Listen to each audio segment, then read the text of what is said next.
성경 말씀 잠언서 17장 1절에서 6절의 말씀, 구약 929페이지에 있습니다. 잠언 17장 1절에서 6절, 우리 같이 한 목소리로 합독으로 읽겠습니다. 마른 떡 한 조각만 있고도 화목하는 것이 제육이 집에 가득하고도 다투는 것보다 나으니라. 슬기로운 종은 부끄러운 짓을 하는 주인의 아들을 다스리겠고 또 형제들 중에서 유업을 나누어 얻으리라. 도가니는 은을, 풀무는 금을 연단하거니와 여호와는 마음을 연단하시느니라. 악을 행하는 자는 사악한 입술이 하는 말을 잘 듣고 거짓말을 하는 자는 악한 혀가 하는 말에 귀를 기울이느니라. 가난한 자를 조롱하는 자는 그를 지으신 주를 멸시하는 자요, 사람의 재앙을 기뻐하는 자는 형벌을 면하지 못할 자니라. 손자는 노인의 면류관이요 아비는 자식의 영화니라. 아멘. 할렐루야. 주의 이름으로 사랑하고 축복합니다. 오늘도 주님께서 여러분을 붙잡으시고 인도해 주실 줄로 믿습니다. 오늘 제목은 마음을 단련시키시는 하나님이라는 제목으로 말씀을 나누도록 하겠습니다. 계속해서 잠언을 보고 있는데요. 이 잠언의 말뜻은 찌르는 말이라는 뜻입니다. 바늘 자매 그리고 말씀 언, 그래서 말씀으로 찌른다는 뜻이죠. 바늘로 찔리면 우리가 아픔을 경험하는 것처럼 잠언의 말씀을 통해서 잠자는 내 영혼이 깨어나고 살아날 수 있게 되기를 바랍니다. 우리 가장 먼저 1절을 한번 같이 읽어보도록 할게요. 다시 한번 1절 말씀 함께 읽겠습니다. 마른 떡 한 조각만 있어도 화목하는 것이 제육이 집에 가득하고도 다투는 것보다 나으니라. 아멘. 원래 떡은 어떻습니까? 좀 부드럽잖아요. 굉장히 말랑말랑하지 않습니까? 근데 본문에서는 떡이 딱딱하고 굳어서 말라버렸다고 말하고 있습니다. 마른 떡은 오래되어서 먹기 힘든 떡을 말하는 거죠. 게다가 그 떡도 한 조각밖에 없습니다. 즉 여기서 마른 떡 한 조각이라는 의미는 뭐냐면 매우 가난하게 살아가고 있는 그런 집을 상징하고 있는 말입니다. 반대로 제육이 집에 가득하다는 것은 어떤 뜻일까요? 부유한 집을 상징하는 것이죠. 여기서 제육이라는 말은 히브리어로 제바흐라고 하는데요. 이것은 단순한 고기가 아니라 하나님께 제사 드리는 그런 제물용 고기를 뜻합니다. 희생 제물을 의미하는 거죠. 아마도 가족들이 희생 제물을 드리고 나누어 먹는 그런 화목 제사를 드린 것으로 보여집니다. 근데 문제는 뭐예요? 하나님께 제사를 드리고 풍성한 고기와 먹거리가 있음에도 불구하고 가족들끼리 다툼이 일어난 것입니다. 하나님께 화목 제사를 드리고 화평의 떡을 나누어 먹으면서도 정작 가정 안에서는 평화가 없는 그런 모순을 드러낸 거예요. 여러분, 이런 제사를 하나님께서 기쁘게 받으실 수가 있을까요? 형식은 있지만 내용이 빠져버린 예배, 알맹이가 없는 껍데기 예배, 입에 고백은 있지만 삶에 순종이 없는 예배, 그런 예배를 하나님은 거절하십니다. 아니, 그런 예배를 하나님은 가증히 여기신다고 말씀하십니다. 이사야 1장 13절은 이렇게 증거하지요. 헛된 재물을 다시 가져오지 말라. 분향은 내가 가증히 여기는 바요. 월삭과 안식일과 대회로 모이는 것도 그러하니 성회와 아울러 악을 행하는 것을 내가 견디지 못하겠노라. 우리 교회 안에서 정성을 다해서 하나님 앞에 예배드렸음에도 불구하고 그 예배가 교회 밖에서 나눔과 화목을 일궈내지 못한다면, 다시 말해서 그 예배가 삶으로 연결되지 못한다면, 삶을 통해서 아무런 영향력도 행사하지 못한다고 한다면 그 예배는 실패한 예배라는 것입니다. 내 손에 피가 가득 묻어 있고 내가 여전히 죄악 가운데 살아가고 있으며 아직 그 죄를 하나님 앞에서 다루거나 회개하지 않았다고 한다면, 그런 상황으로 주님 앞에 나와서 하나님 나에게 복을 주시옵소서, 하나님 나를 도와주시옵소서 기도한다고 할지라도 하나님께서 그 기도를 듣지 않으시겠다는 것입니다. 여러분 1절 말씀이 가정 안에서 일어나는 부정적인 일을 이야기하고 있잖아요. 근데 2절의 말씀도 역시 가정 안에서 일어나는 부정적인 일들을 묘사하고 있어요. 우리 2절 말씀 같이 한번 다시 읽어볼게요. 자, 2절 함께 읽겠습니다. 슬기로운 종은 부끄러운 짓을 하는 주인의 아들을 다스리겠고 또 형제들 중에서 유업을 나누어 얻으리라. 아멘.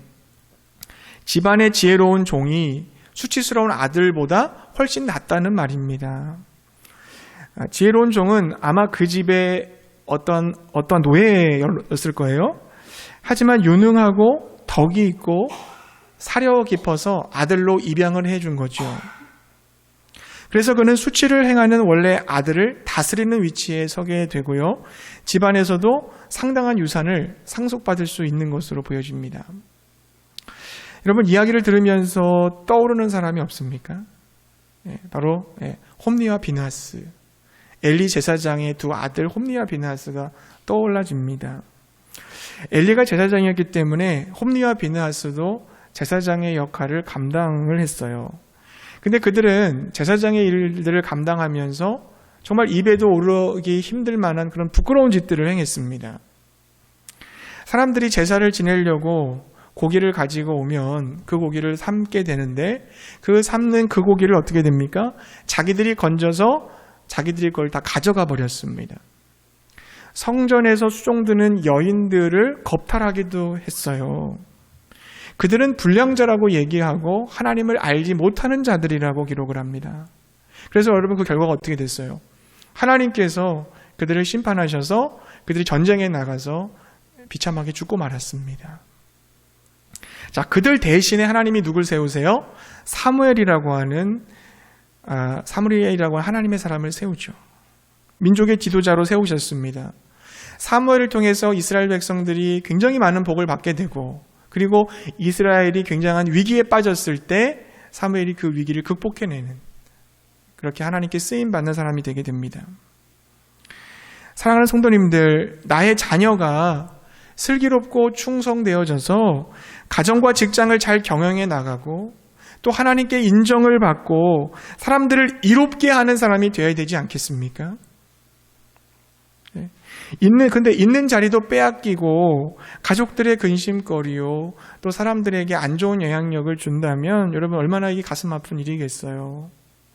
또 우리 가족 전체가 말씀과 삶이 분리되지 않는 하나님이 정말 기뻐 받으시는 온전한 예배를 드릴 수 있어야 되지 않겠습니까? 그리고 우리끼리 서로 화목을 해야 될 거예요. 그렇다면 하나님이 기뻐 받으시는 온전한 예배를 가족들이 드리고 서로 화목하며 우리 자녀들이 슬기롭고 지혜롭게 성실한 사람이 되게 하려면 어떻게 해야 될까요? 어떻게 될까요? 가족들 중에서 좀 내 아내가 변했으면 좋겠다, 아니면 나의 남편이 좀 변했으면 좋겠다, 아니야 이건 자녀들이 좀 변해야 돼, 여러분 그렇게 서로에게 책임을 전가하는 것이 옳습니까? 그렇지 않습니다. 내가 변화돼야 됩니다. 내가 달라지고 내가 성숙해져야 될 줄로 믿습니다. 그럼 내가 변화되고 내가 성숙해지는 것, 그것이 어떻게 가능해요? 바로 하나님이 나를 연단시킴으로 가능하다는 것을 믿으시기 바라요. 하나님이 그러한 행복한 가정, 아름다운 자녀들을 세우기 위해서 나를 변화시키기를 원하신다는 거죠. 나를 연단하고 나를 단련시키기를 소망하신다는 겁니다. 여러분 우리 이어서 17장 3절의 말씀을 같이 읽어볼게요. 3절의 말씀 함께 읽겠습니다. 도가니는 은을, 풀무는 금을 연단하거니와 여호와는 마음을 연단하시느니라. 아멘. 여기 나오는 도가니가 뭡니까? 금속이나 철광석을 녹이는 거푸집 같은 거잖아요. 풀무는 뭐예요? 불의 온도를 높이기 위해서 그 바람을 넣는 도구잖아요. 불에다가 바람을 집어넣어서 불꽃이 확 타오르게 만드는 도구가 풀무잖아요. 자, 풀무를 가지고 풀무의 바람으로 불에다가 그걸 넣어주면 불꽃이 확 타오릅니다. 그때 금이나 은을 녹여서 도가니에 넣게 되는데 그때 불순물이 제거되는 거예요. 순수한 금이나 은을 얻게 되는 것입니다. 도가니는 은을, 풀무는 금을 연단하거니와 여호와 하나님은 무엇을 연단한다고 기록을 했어요? 마음을 연단하신다. 마음을 연단하신다고 그랬어요. 마음을 단련하신다는 것입니다. 여러분, 마음이라는 곳이 어떤 곳입니까? 한 사람의 내면의 인격과 그리고 그 모든 것을 표현하는 핵심 기관이잖아요. 지정의가 있는 그의 성품과 인격이 고스란히 놓여져 있는 처소가 바로 우리 마음이잖아요. 그래서 마음을 가지고 하나님의 말씀을 깨닫게 되기도 하고요. 하나님을 이해하기도 하고 내 삶의 좌표, 방향을 설정하고 의지와 결단을 내릴 수도 있는 것입니다. 여러분, 성경은요 계속해서 이 마음의 중요성을 강조합니다. 로마서 12장 2절 말씀 보면은 너희는 이 세대를 본받지 말고 오직 마음을 새롭게 함으로 변화를 받아 하나님의 선하시고 기뻐하시고 온전하신 뜻이 무엇인지 분별하도록 하라. 마음을 새롭게 함으로 변화를 받아. 빌립보서 2장 5절에 보면 그리스도 예수의 마음을 품으라 그랬어요. 에베소서 4장 23절과 24절 말씀 보면 오직 너희의 심령이 새롭게 되어, 마음이 새롭게 되어 하나님을 따라 의와 진리의 거룩함을 지으심을 새 사람을 입으라. 그리고 잠언서 4장 23절에도 모든 지킬 만한 것 중에 내 마음을 지키라. 이에서 생명이 나느니라고 말씀하고 있습니다. 예수 믿기 전에 나는 옛사람이었잖아요. 옛 마음을 가진 사람이에요. 옛 마음을 특징, 옛사람의 특징, 자기중심적이고, 그죠? 그리고 과도한 욕망을 추구하며 교만하며 하나님 말씀에 불순종하는 사람입니다. 그러나 여러분, 예수 믿은 후에 나는 새 사람이 되었어요. 내 안에 새 마음이 들어왔어요. 그래서 어떻게 됩니까? 내 안에 예수 그리스도가 주인 되시니까 이제는 이타적인 사람이 되고요. 그리고 하나님과 이웃을 사랑하며 겸손하고 하나님 말씀에 순종하는 사람이 된다는 것입니다. 그런 사람이 되었다는 거예요. 하나님께서는 옛사람, 그 옛 마음에서 새 사람의 새 마음으로 온전히 변화시키기를 원하시는 거죠. 그러기 위해서 우리의 마음을 연단하시는 줄로 믿습니다. 금과 은이 뜨거운 용광로를 통과하면서 불순물이 제거된 순금과 순은으로 나오는 것처럼 여호와 하나님의 연단을 통과한 사람의 마음은 불순물이 제거된 순결한 결정체로 빛나게 될 줄로 믿습니다. 우리 안이 깨끗해지고 순결해지고 불순물이 제거되어져서 만들어지게 되어지는 그 모습, 그 순결한 결정체가 누굴까요? 그분이 바로 예수 그리스도세요. 그분이 바로 예수 그리스도세요. 즉, 내가 연단받아서 내가 궁극적으로 되어야 될 인격의 모습이 누구냐? 바로 예수님이라는 거죠. 우리는 예수님의 모습이 드러나야 되는 것입니다. 누군가가 이렇게 그 쇠를 두드리고 있는 대장장이에게 물었다고 그래요. 당신이 금을 연단할 때 이것이 순금이 되었다는 것을 어떻게 아십니까? 라고 물었어요. 그때 그 지혜로운 대장장이는 대답하기를 금속에서 내 얼굴을 볼 수 있을 때까지 연단합니다. 불순물이 섞여 있는지 알아보기 위한 방법은 그 속에 비치는 내 얼굴이 얼마나 정확하게 잘 보이느냐를 가지고 결정합니다. 이렇게 얘기했다고 그래요. 하나님께서 우리를 연단하시는 방법도 동일하죠. 우리의 인격에 예수님의 형상이 드러나는지를 보시는 거예요. 우리 안에 예수가 나타나고 있는지를 확인하시는 것입니다. 때로는 우리를 막 녹이시고 뜨거운 곳에 집어넣기도 하시고 차가운 곳에 넣기도 하시고 망치로 두드리기도 하시고 그래서 찌꺼기를 없애시고 깎고 다듬으며 버릴 것을 버리게 하셔서 우리가 궁극적으로 예수 그리스도를 닮아가는 그러한 성품의 사람으로 만들어 가시는 줄로 믿습니다. 원래 여러분, 인간은 하나님의 형상대로 창조되었잖아요. 하나님의 형상을 갖고 창조되었어요. 하지만 그 형상이 죄로 말미암아 손상되고 왜곡되었습니다. 그래서 하나님은 우리가 잃어버린 그 하나님의 형상을 다시 찾아주고 싶으셨던 거예요. 그래서 예수님이 이 땅에 오신 것이죠. 우리가 그 예수님을 구주와 주님으로 믿고 영접할 때 우리 안에 하나님의 형상이 회복되는 줄로 믿어요. 우리 안에 회복되어진 그 하나님의 형상이 바로 예수 그리스도의 모습인 거예요. 예수 그리스도의 인격인 겁니다. 예수 그리스도의 성품인 것입니다. 그러나 예수님을 믿었다고 우리가 금방 예수님처럼 확 변하는 것은 아니에요. 우리의 마음은 여전히 옛 마음을 따르고 있습니다. 잘못된 그 악한 습관들이 여전히 우리는 그걸 반복하고 있습니다. 우리는 새로운 변화에 대한 두려운 마음을 다 가지고 있습니다. 그래서 하나님께서는 어떤 방법을 취하세요? 우리가 그런 마음을 가지고 소극적으로 자꾸 뒤로 물러서니까 하나님 편에서는 어떻게 하세요? 우리를 적극적으로 연단시켜 주시는 거예요. 우리의 마음을 연단시켜 주시는 겁니다. 그래서 나를 변화시켜 가기를 원하시는 거예요. 새 사람, 새 마음, 예수님의 사람으로, 예수의 제자로 만들어 가시는 거예요. 그러므로 여러분, 연단이 나에게 찾아왔을 때, 고난이, 시험이, 시련이 나에게 찾아왔을 때 여러분 기뻐하시기 바랍니다. 왜 그래요? 하나님이 나를 사랑하셔서 나를 변화시키기를 원하시는구나. 나를 새롭게 하시기를 원하시는구나. 왜 하필 나야? 왜 내가 왜 이런 어려운 고난을 당해야 돼? 라고 말씀하는 게 아니라, 그래, 하나님이 나이기 때문에 이런 연단을 주시는 거지. 나이기 때문에 이런 고난을 주시는 거지. 이 고난을 통과하여 내가 조금도 부족함이 없는 거룩하고 신실하고 충성스러운 그리스도인으로 내가 빚어져야지. 예수님의 성숙한 인격으로 닮아가야지. 고백하면서 감사하고 기뻐할 수 있는 우리 모두가 될 수 있기를 바랍니다. 한 걸음 더 나아가서요, 하나님의 연단을 받아 예수님의 인격을 닮아가는 것은 구체적으로 그것은 무엇을 의미하는 걸까? 세 가지로 정리해 볼 수 있어요. 내가 하나님이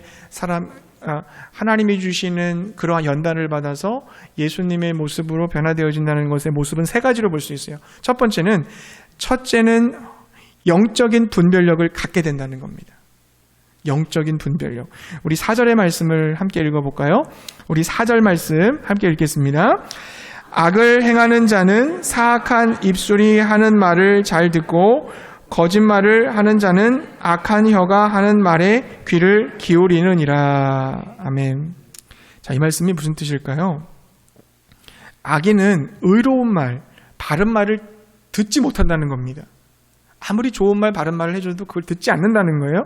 오히려 어떤 말을 잘 들어요? 사악한 말, 거짓말을 더 잘 듣게 된다는 거예요. 이단에 빠지거나 진리를 자꾸 거절하시는 그런 분들, 그런 듣기를 아예 거절하는 거예요. 아예 차단시키는 거죠. 그래서 악인은 의로운 말, 바른 말 못 들어요. 오히려 사악한 말, 거짓말을 더 잘 듣게 된다는 겁니다. 이게 무슨 얘기예요? 악인은 분별할 수 없다는 겁니다.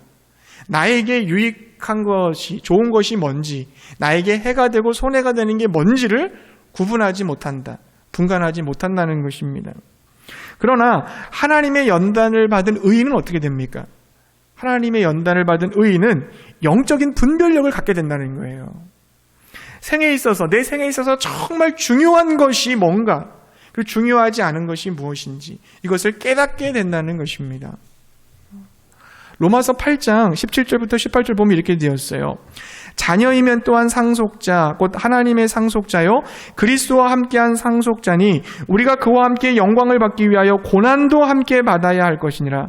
생각하건대 현재의 고난은 장차 우리에게 나타날 영광과 좋게 비교할 수 없느니라. 아멘. 여러분, 이게 무슨 뜻이에요? 세상 사람들은 이 현재밖에 없어요. 이 현재가 전부예요. 그래서 이 현재에서 살아가면서 내가 정말 큰 어떤 위기에 처할 수 있어요. 내 눈 시력을 잃어버린다든지, 화상을 입어서 내 온몸이 다 정말 흉터가 있게 된다든지, 아니면은 어떻게 됩니까? 사지가 마비되는 어려움을 경험한다든지. 그때 세상 사람들은 우리한테 뭐라고 얘기합니까? 넌 이제 끝났어. 넌 소망이 없어. 넌 절망이고 너는 이제 모든 것을 포기해야 돼. 이렇게 얘기할 거예요. 그러나 여러분, 현실을 압도할 미래가 그들에게는 없어요. 그래서 생을 비관하고 자포자기합니다. 그러나 우리에게는 뭐가 있습니까? 현재의 고난만 있는 것이 아니라 장차의 영광이 있어요. 현재 고난받는다 할지라도 여기서 끝나지 않고 우리가 장차 하나님이 주실 영광이 있다는 것을 알고 있는 자들, 이중적 시대관이라고 합니다. 이걸 가지고 있단 말이죠. 현재의 고난은 장차 우리에게 나타날 영광과 비교할 수 없다고 했습니다. 우리는 장차 나타날 그 영원한 나라에서 엄청난 영광을 누리게 될 줄 믿습니다. 그 분별력이 있는 거예요. 그래서 현재에 너무 그렇게 올인하지 않을 수 있다는 거죠. 어떤 영광일까요? 두 가지로 정리해 볼 수 있겠죠. 첫 번째는 우리가 거룩하고 흠없는 아들로 하나님 앞에 서는 영광. 장차 우리 주님이 오실 때 우리는 부활할 거잖아요. 그리고 그 거룩하고 흠이 없는 하나님의 아들로 주님 앞에 서게 될 것입니다. 지금은 육체에 고난이 있을 수 있어요. 아픔이 있을 수 있어요. 상처가 있을 수 있어요. 어려움이 있고 힘든 마음이 내 안에 있을 수 있어요. 하지만 그 모든 것을 다 벗겨져 나가고 영광스러운 모습으로 하나님 앞에 서게 된다는 거죠. 부활한 새로운 몸을 가지고 눈을 감고 여러분 그 영광스러운 모습을 상상해 보세요. 우리가 장차 이러한 영광을 누리게 될 줄 믿습니다. 또 한 가지는 우리는 완전한 행복을 누리게 될 거예요. 요한계시록 21장 3절에 보면 그런 말씀이 있어요. 하나님과 함께 영원히 거하면서 하나님이 우리 눈에서 눈물을 닦아주시고 그리고 애통하는 것이 없고 죽음도 없고 곡하는 것이나 아픈 것이 없는 완전한 행복을 주시겠다 그러셨어요. 이것이 바로 우리가 장차 누릴 영광인 줄로 믿습니다. 하나님께서는 연단을 통해서 나의 시선을 이 땅에서 하나님의 나라로 바꾸어 주시는 거예요. 영적인 눈이 띄는 거예요. 이 땅이 전부가 아니라는 것을 아는 거예요. 영원한 하나님 나라를 목적으로 살아가야 된다는 방향 설정을 하게 도와주시는 거예요. 연단을 통해 얻게 되는 유익이에요. 영적인 영안이 열리게 되는 거죠. 영원한 하나님 나라에 대한 확신이 있는 사람은 어떻습니까? 그러면 좀 집이 누추하고 호화로운 가구가 없어도 괜찮아요. 전부가 아니니까. 다 지나가는 거거든요. 여러분 모든 건 다 지나갑니다. 계속적으로 나한테 머물지 않아요. 다 지나가는 거예요. 그것들 잡으려고 안다라는 것은 어떤 걸까요? 지나가는 바람을 잡는 것과 같은 거예요. 그거 더 잡고 덜 잡아서 뭐 어떡합니까? 다 지나간 것뿐인데. 그래서 여러분 하나님께서는요 이 세상에서 지나가는 것에 불과한 것들에 대해서 우리가 막 달라는 대로 다 안 주세요. 그게 너희들의 궁극적인 목적이 아니니까. 물론 필요하죠. 필요 없다는 게 아닙니다. 그거 필요하고 소중한 것들이지만 그거를 갖고 과도한 욕망으로 그게 몸부림치고 거기에 몰입될 필요는 없단 말이죠. 사랑하는 성도님들, 보이지 않는 영원한 것에 믿음의 눈을 고정시키시기 바랍니다. 영적 분별력을 가지시기 바랍니다. 내가 무엇을 위해 살아가야 될지 방향 설정하실 수 있기 바랍니다. 이 어두운 세상을 힘있게 전진해 나가는 천국 백성으로 사실 수 있기를 바랍니다. 하나님의 연단을 받아 이러한 영적인 분별력을 가지고 살아가는 우리 모두가 되기를 바랍니다. 두 번째는 어떠한 사람으로 변화야 되냐면요. 사람을 존중히 여기고 이해하게 됩니다. 사람들을 존중히 여기고 이해하게 되는 거죠. 우리 5절의 말씀을 함께 읽어볼게요. 자, 5절 말씀 함께 읽겠습니다. 가난한 자를 조롱하는 자는 그를 지으신 자를 멸시하는 자요. 사람의 재앙을 기뻐하는 자는 형벌을 면하지 못할 자니라. 아멘. 자, 여러분 악인들은 어떠다고 그래요? 가난한 자, 억눌린 자, 약자들을 깔보고 무시합니다. 그러나 하나님께 연단을 받은 의인은 어떨까요? 그런 사람들을 존중히 여긴다는 거예요. 왜냐하면 그들도 하나님의 형상을 가지고 있기 때문에. 그들을 멸시하는 것은 하나님을 곧 멸시하는 거거든요. 그렇기 때문에 그들이 약한 사람이고 가난한 사람이고 별 볼 일 없는 사람이라 할지라도 하나님의 형상을 가지고 있는 그들을 존중히 여기고 귀하게 여기고 아껴준다는 것입니다. 또 여러분 악인들은 어때요? 갑작스럽게 재앙을 당한 사람을 보고 기뻐한다고 그랬어요. 남의 불행이 내 기쁨이 되는 거예요. 남이 잘 안 되고 어려움에 빠진 것을 보고 막 기뻐합니다. 악인들의 모습이에요. 왜 그럴까요? 다른 사람의 아픔에 공감하는 능력이 없기 때문인 거죠. 타인의 고통을 느끼지 못하는 겁니다. 사이코패스라고 하죠. 사이코패스, 소시오패스라고 그래요. 무감각한 거예요. 남들에 대한 아픔을 못 느끼는 거예요. 그 죄를 짓고도 그 죄가 죄인지 모르는 사람들인 거예요. 그러나 여러분 하나님께 연단을 받은 사람, 마음의 연단을 받은 그 의인은요. 사람들의 아픔을 공감하기 시작해요. 왜요? 내가 그거 당해봤으니까. 내가 그 아픔을 아니까, 그 눈물을 아니까, 그 고통을 아니까 그 사람이 당한 것에 대해서 공감을 해주고 그를 이해하게 됩니다. 같이 눈물을 흘려주고 그 사람의 손을 붙잡아줄 수 있는 힘이 생기는 거예요. 더 나아가서 그들의 고통에 동참하며 그들을 일으켜 세워줄 수 있는 하나님의 도구로 쓰임받게 됩니다. 여러분이 잘 아시는 설리반 선생과 헬렌 켈러 이야기 아시죠? 헬렌 켈러는 듣지도 못하고 보지도 못하고 말하지 못하는 삼중고를 갖고 있는 사람이잖아요. 그 헬렌 켈러가 어렸을 때요, 그 책에 보면요, 짐승과도 같다고 그랬어요. 말도 못해, 듣지 못해, 보지 못해. 그러니까 막 온통 짐승처럼 뛰어다니고 막 굴르고 막 정말 그렇게 통제할 수 없는 그런 아이였습니다. 그런 헬렌 켈러를 가르치게 왔던 선생님들은 얘는 짐승보다 못한 애다라고 생각을 하면서 다 떠나버리고 말았어요. 그러나 설리반 선생은 헬렌의 집에 처음 도착했을 때 어떻게 했습니까? 그 짐승 같은 그 헬렌 켈러를 보자마자 꽉 끌어놔줬다고 그래요. 꽉 끌어놔줬어요. 그 이후 설리반 선생은 지성을 다한 노력으로 헬렌 켈러에게 수어와 단어를 가르칠 수 있었어요. 어느 날 이 사랑이라는 단어를 이 헬렌에게 가르쳐주기 위해서 얘기하는데요. 이렇게 물어봤어요. 헬렌아, 너 사랑이라는 뜻 뭔지 알아? 그때 헬렌 켈러는 선생님께서 날 처음 만나러 저희 집에 오시는 그날 나를 꼭 안아주신 거요. 그렇게 대답을 했다고 합니다. 설리반 선생이 꼭 안아주었던 그 첫날부터 짐승처럼 거칠었던 그 헬렌 켈러의 마음이 녹아내리고 있었던 거죠. 설리반 선생은 어떻게 그 남들이 손잡기도 꺼려했던 그 짐승 같은 아이를 사랑으로 껴안아줄 수 있었을까요? 그것은 설리반 선생이요, 자신이 심각한 망막 질환으로 실명 직전까지 가는 그런 어려움을, 아픔을 겪은 사람이었기 때문이었다는 것입니다. 자신이 겪었기 때문에 그 같은 고통 속에 빠져있는 불쌍한 헬렌을 진심으로 사랑을 다해 안아줄 수 있었던 거예요. 그 사랑이 헬렌 켈러를 살려냈습니다.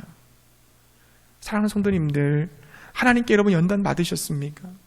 여러분에게 그 고통의 흔적이 있습니까? 여러분은 사랑이 부족한 사람에게 사랑을 나누어주고 우는 자와 함께 울며 실패한 자를 손을 붙들고 일으켜 세울 수 있는 자가 되었음을 믿으시기 바랍니다. 고난 가운데 있는 사람들을 존중하고 이해하고 품을 수 있는 자기 확장을 경험한 성숙한 사람이 된 거예요, 여러분. 그런 사람이 된 거예요. 하나님께서는 여러분을 통해서 선한 일을 이루어 가실 줄로 믿습니다. 그게 예수님의 성품이에요. 사람을 존중하고 이해할 수 있는 사람. 연단을 통해서 만들어지는 거죠. 연단을 통해서 영적인 분별력을 가져요. 또한 마음의 연단을 통해서 사람을 존중하고 아껴줍니다. 그리고 마지막 세 번째는 뭡니까? 믿음의 후손이 세워지는 열매를 보게 돼요. 믿음의 후손이 세워지는 열매를 보게 됩니다. 우리 마지막 6절 말씀 한번 읽어볼게요. 6절 함께 읽겠습니다.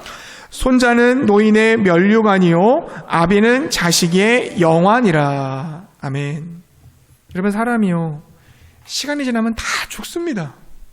여기서 안 죽을 사람 한 명도 없어요. 시간 지나면 다 죽어요. 그러나 내 모습이 자식을 통해서 계승될 수 있어요. 나에게서 아들로, 그리고 아들에서 또 다른 아들로, 그러니까 나에게서 손자가 되겠죠? 계승되는 거예요. 단순히 내 인간적인 모습과 또 업적과 유산 같은 게 계승되는 것이 아니라 하나님의 은혜를 통해서 하나님이 나를 연단시켜 주셨던 그 연단된 마음, 그 예수 그리스도의 모습이 자녀들에게 계승된다는 겁니다. 그것이 나에게 면류관이라는 얘기예요. 여러분, 자녀들이 아버지 어머니를 바라보면서 저와 여러분을 바라보면서 우리 정말 아버지 어머니는 멋있는 분이었어. 정말 하나님을 경외할 줄 아는 분이셨어. 그분들의 모습 속에서 나 예수님을 보았어 라고 얘기할 수 있다면 여러분, 이거 얼마나 감격스러운 일이에요. 얼마나 기쁜 일이에요. 우리 자녀들에게 줄 수 있는 최고의 선물 아니겠습니까? 이것은 단순한 가정 안에서의 혈연관계만을 얘기하는 게 아니에요. 어떻습니까? 믿음의 후손을 말해주는 거죠. 하나님이 단련해 주신 그 마음을 가지고 살아온 삶의 궤적이 맺어준 수많은 사람들이 다 믿음의 후손이 될 수 있는 거예요. 나와 만났던 그 수많은 사람들, 나를 통해서 영향받았던 그 수많은 사람들이 나의 영적 자녀들이 될 수 있다는 겁니다. 우리가 천국에 갔을 때 우리를 반기면서 맞이하면서 막 뛰어나올 사람들이 누굴까요? 저는 그 사람들이 바로 나의 영적 자녀들이라고 생각해요. 나를 통해서 예수님 만나고 나를 통해서 예수 그리스도의 제자로 성숙하고 나의 육신의 혈연의 자녀들 뿐만 아니라 내가 알고 지냈었던 그 수많은 영적 자녀들, 아들, 딸들이 오셨어요 그러면서 기쁘게 맞아주실 줄 믿습니다.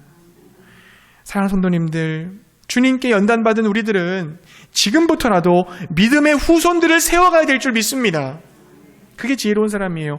나로 인하여 예수님을 믿게 되고 예수님의 제자로 양육되어 이 세상에서 빛과 소금의 역할을 감당하는 하나님의 사람들을 세워가시기 바랍니다. 믿음의 후손을 세운 사람들에게 하나님께서 그날에 큰 상으로 갚아주실 줄 믿습니다. 하늘의 별처럼 빛나게 해주시겠다 그러셨잖아요. 이제 말씀 정리합니다. 하나님은 사람의 마음을 만드시는 장인이세요.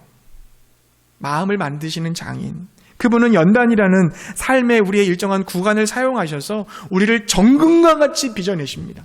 정금과 같이. 그래서 결국 욥과 같이 고백하는 거예요. 욥기 23장 10절에서 그러나 내가 가는 길을 그가 아시나니 그가 나를 단련하신 후에는 어떻게 돼요? 내가 정금같이 순금같이 되어 나오리라. 믿으시기 바랍니다. 주님은 그런 순금의 나를 원하시는 거예요. 고난과 역경이 올 때 어렵고 나는 막막하게 느껴져요. 어떻게 이걸 통과하지? 어떻게 이걸 해결하지? 하지만 하나님은 두려워하지 않으세요. 하나님은 걱정이 없어요. 하나님은 일하시면 좌절이 없고 막힘이 없는 줄로 믿습니다. 그분은 지금도 그 어떤 보석 세공인보다 더 정교한 솜씨로 저와 여러분의 마음을 빚어가고 계세요. 눈을 들어 나를 빚고 계시는 그 하나님의 손길을 여러분 바라보세요. 지금도 나를 만들어가고 계시는 그 하나님의 인도하심을 여러분 한번 주목해 보세요. 그분을 신뢰하며 모든 것을 그분께 맡기시기 바랍니다. 우리는 어느새 어떤 사람으로 되어 있어요? 영적인 분별력을 가진 사람이 될 거예요. 우리는 어느새 사람들을 존중하고 아끼는 사람이 되어 있을 거예요. 우리는 어느새 믿음의 후손들을 길러내는 사람으로 되어 있을 줄로 믿습니다. 이와 같은 은혜와 복이 우리 모두에게 임하시기를 주님의 이름으로 축복합니다.